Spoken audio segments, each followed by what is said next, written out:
Türkiýede onlarça Türkmenistanly türkmen hökümetine garşy İstanbulda ýene bir miting geçirdi. Türkiýede ýaşaýan onlarça Türkmenistanly 26-njy iýulda İstanbul şäheriniň Ýeni Kapy meýdanyna Türkmenistanyň hökümetine garşy protest aksiýasyny geçirdi. Onu gurnoýjylaryň Azatlyk radiosyna gurrun bermegine görä mitingiň öz işini başlamagynyň ideýany Türkmenistanyň İstanbuldaky konsulhanasynyň iki işgäri proteste ýygnananlary yerli türk kanun goraýjy guruluklarynyň kömegi bilen dargatdylar.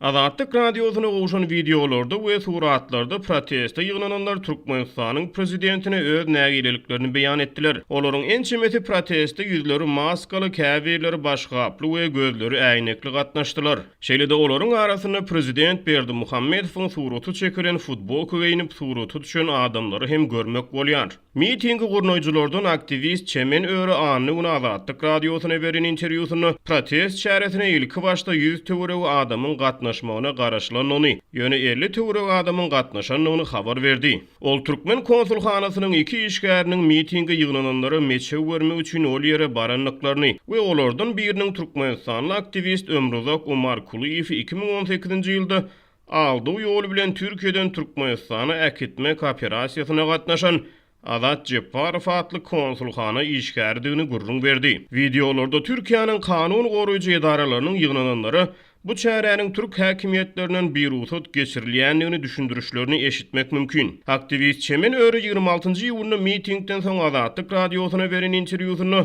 ýygnananlary dargadan türk kanun goraýjy işgärleriniň biriniň mitingi gurnoýjylardan bir aýal maşgalanyň üstüne topulanyny we onu silterländigini habar berdi. Çemen Öre Türkmenistanlaryň geçirýän protest aksiýalaryna Türkmenistanyň konsulhana işgärleriniň näme sebäpden meçe görmek üçin barýanlyklaryny, ýöne näme sebäpden olaryň haçany Türkmenistanyň raýatlary Türkiýede helak bolanyny ýa-da başga kynçylyklara sebäp bolanlaryny olaryň halyndan habar almaýanlyklaryny sorady.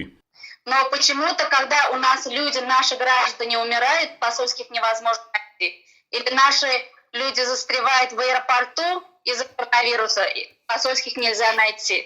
Azatlyk radiosu İstanbulda geçirilen soňky protest şähereti barada Türkmenistanyň İstanbuldaky wekilhanalaryndan kommentariýa alyp bilmedi. Türkiýede geçirilen bu protest aksiýasy soňky bir ýarym aý töweregi wagt bäri Demirgazyk Kipirde Türkiýede we Abaşada ýaşaýan Türkmenistanlaryň türkmen hökümetine garşy geçiren mitingleriniň soňkusydyr. Daşary ýurtlardaky Türkmenistanlar türkmen prezidenti Gurbanuly Berdimuhammedowyň dowlan gününiň öň ýany 28-nji iýulda Abaşada türkmen inçihanasynyň gapdalyna, şeýle-de Moskwada Türkmenistanyň hökümetine garşy täze protest çärelerini meýilleşdirýänliklerini aýdýarlar.